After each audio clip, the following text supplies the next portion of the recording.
বিদ্যানন্দন ফাউন্ডেশনের যেই পৃথিবীর মধ্যে সবচেয়ে বিশাল কড়াই, এই নিয়ে একটু কথা বলে নেই আগে। আমাদের সকলের জানা আছে যে আমাদের এই অঞ্চলটা সবসময় নানান দুর্যোগে আক্রান্ত হয়।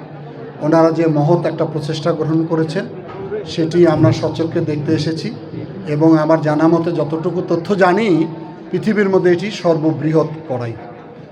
তো আমি আজকে আনুষ্ঠানিকভাবে উদ্বোধন করে গেলাম।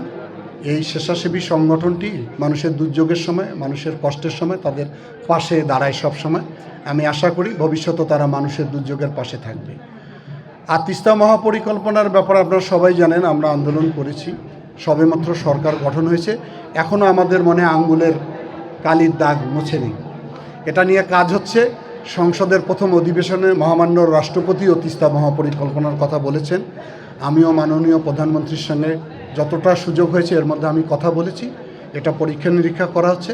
আমি মনে করি রংপুরের 2 কোটি মানুষের যে দাবি দীর্ঘদিনের, এই তিস্তা একসময় আমার মায়ের মতো ছিল, সেই তিস্তা এখন বিধ্বংসী রূপ ধারণ করেছে। সেই তিস্তাকে একটি নদী শাসনের মাধ্যমে, একটা মহাপরিকল্পনার মাধ্যমে এই 2 কোটি মানুষের জীবন যাত্রার মান যাতে পরিবর্তন হয়। আমি তিস্তা পাড়ের সন্তান, এই এলাকার মানুষের, ভাগ্যহত মানুষের পাশে সবসময় আমি থাকি। আমি আমার জায়গা থেকে চেষ্টা চালিয়ে যাব যত অল্প সময়ের ভিতরে তিস্তা মহাপরিকল্পনার কাজ যাতে শুরু করা যায়।